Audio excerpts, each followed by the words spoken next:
So my dear students, जब हम collision की बात करते हैं तो कोलिजन में एक हमारे पास स्पेशल केस आता है। कोलिजन का मतलब हमको पता है कि जब दो बॉडी एक दूसरे से कोलाइड करती है।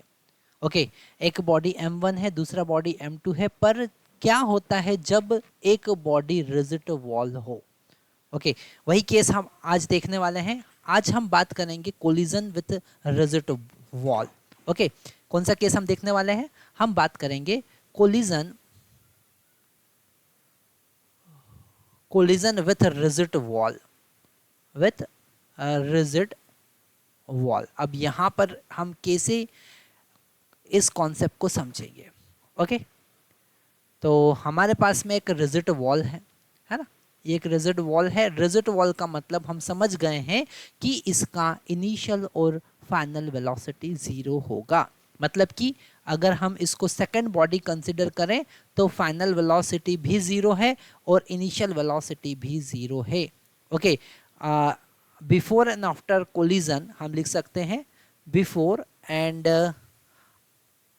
After collision it remain in rest. Okay, वो रेस्ट में ही रहेगा, है ना। तो यहाँ पर अब अगर कोई बॉल या कोई बॉडी इस पर मान लेते हैं u1 वेलोसिटी से इंसिडेंट हो रही है नॉर्मली। ओके, तो कोलिजन के बाद में ये रिफ्लेक्ट होगी और जो इसका फाइनल वेलोसिटी होगा v1 वो कितना होगा। ओके, हम मान लेते हैं कि इस वॉल का जो कोफिशिएंट ऑफ रेस्टिट्यूशन है वो E है। E is the coefficient of restitution. Okay, मतलब कि हम अगर कोफिशिएंट ऑफ रेस्टिट्यूशन का फॉर्मूला लिखें E is equal to V2 minus U2 minus V1 divided by U1 minus U2। तो E is equal to V2 का value यहाँ पर जीरो है जैसा हम पहले लिख चुके हैं। Okay, minus V1 is divided by U1 minus U2 is equal to zero. तो यहाँ से अगर हम V1 का वैल्यू कैलकुलेट करें तो होगा minus E times of U1।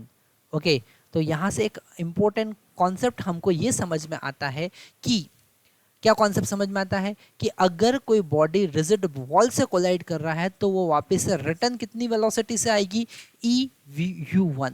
Okay, E times हो जाएगा। ओके, और यहाँ पर नेगेटिव साइन किस बात को इंडिकेट कर रहा है? नेगेटिव साइन इंडिकेट कर रहा है कि डायरेक्शन क्या हो जाएगी? रिवर्स हो जाएगी। ओके, तो यहाँ पर हम बात कर सकते हैं, हम इंपॉर्टेंट कॉन्सेप्ट लिख सकते हैं कि आफ्टर कोलिजन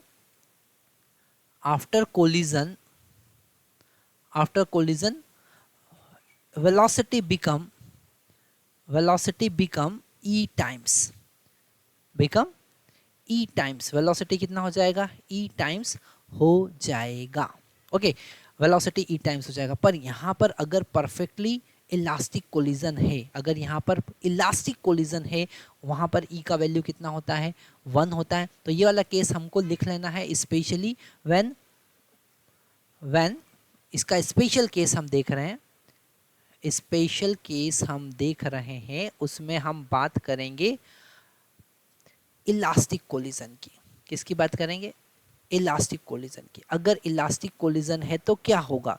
तो इलास्टिक कोलिजन है तो E का वैल्यू कितना हो जाएगा? 1 हो जाएगा। मतलब कि V1 जो होगा वो माइनस U1 के बराबर होगा। मतलब उतनी ही वेलोसिटी से बॉल रिटर्न करेगी, वापस से रिटर्न करेगी। There is no loss of velocity, there is no loss of energy. Okay, और इसी से रिलेटेड हमारे पास में एक बड़ा इंटरेस्टिंग कॉन्सेप्ट आता है जिसमें हम बात करेंगे बाउंसिंग ऑफ बॉल। ओके, जब हम किसी बॉल को h हाइट से रिलीज करते हैं तो वो जो हमारा हॉरिजॉन्टल सरफेस है उससे टकराएगी, फिर h या कुछ कम हाइट तक पहुंचेगी, फिर बाउंसिंग चलता रहेगा। इससे रिलेटेड हम कॉन्सेप्ट अब देखने वाले हैं, है ना। तो हमारे पास नेक्स्ट कॉन्सेप्ट क्या है?